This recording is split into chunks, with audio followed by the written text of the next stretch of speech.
Halo semuanya, kembali lagi di pembahasan materi mengenai ombudsman. Di video part yang kedua ini, saya akan kembali menjelaskan mengenai jenis-jenis ombudsman dan sejarah ombudsman di Indonesia.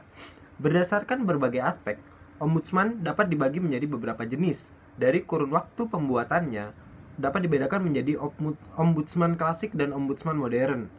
Ombudsman klasik dapat ditelusuri sejak pertama kali Raja Charles ke-12 membentuk Highest Ombudsman, Chief Justice di Turki, dan Qadi al-Qudaat pada zaman Umar bin Khattab. Ombudsman modern berdiri sejak tahun 1953 di Denmark dan 1962 di New Zealand. Ombudsman parlementer di Swedia dikategorikan sebagai ombudsman modern.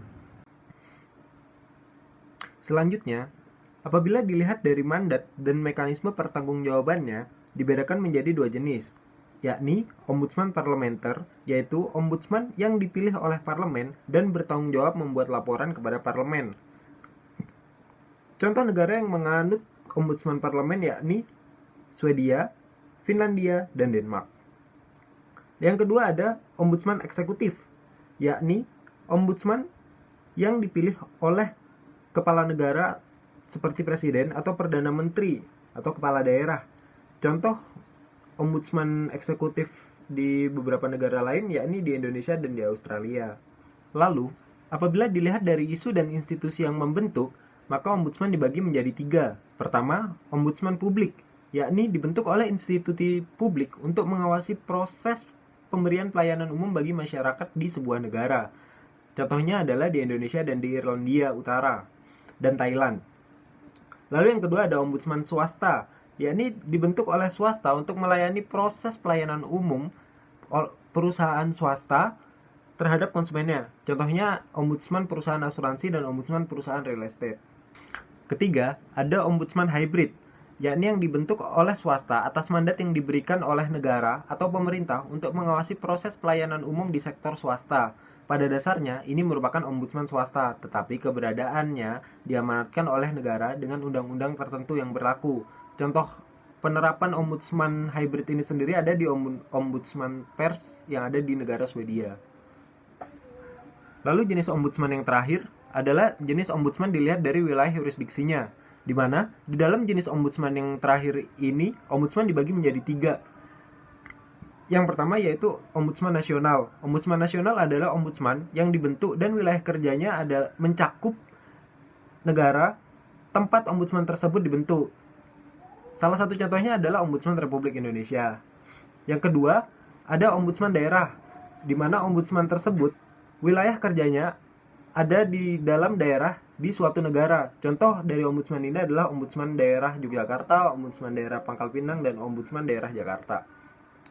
Yang terakhir ada ombudsman multinasional, di mana ombudsman ini dibentuk melalui kesepakatan beberapa negara yang berada di satu regional yang sama untuk melakukan sistem pengawasan yang sama. Contoh dari ombudsman multinasional sendiri ini ada di ombudsman Eropa. Itu tadi mengenai jenis-jenis ombudsman dari awal hingga yang terakhir. Lalu selanjutnya saya akan menjelaskan mengenai sejarah ombudsman di Indonesia hingga saat ini.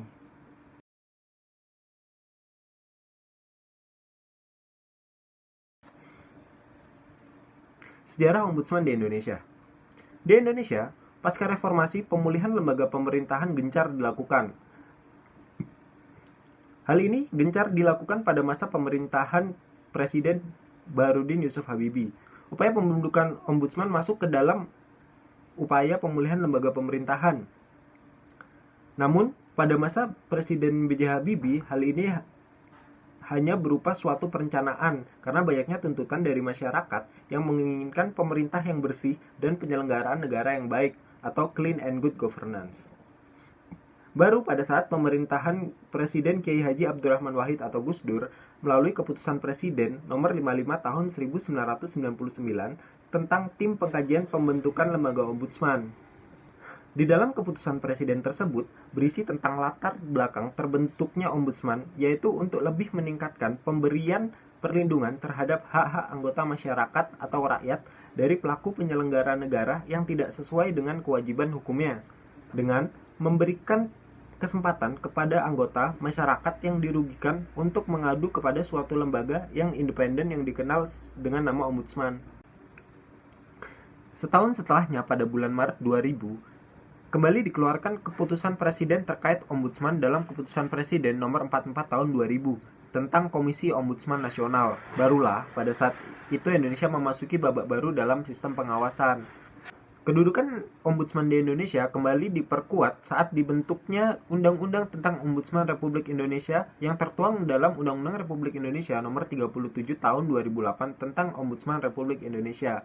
Setelah ditetapkan dan berlakunya undang-undang tersebut, Komisi Ombudsman Nasional berubah menjadi Ombudsman Republik Indonesia dan resmi masuk ke dalam tatanan konstitusi yang ada di dalam Indonesia.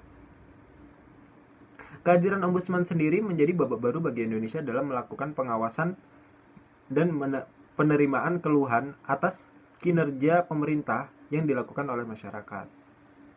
Usai sudah penjelasan mengenai sejarah Ombudsman di Indonesia. Untuk selanjutnya mengenai fungsi, tugas, wewenang, juga anggota Ombudsman akan dijelaskan oleh rekan saya Tengku Ahmad Nuralusaini di part video selanjutnya. Terima kasih.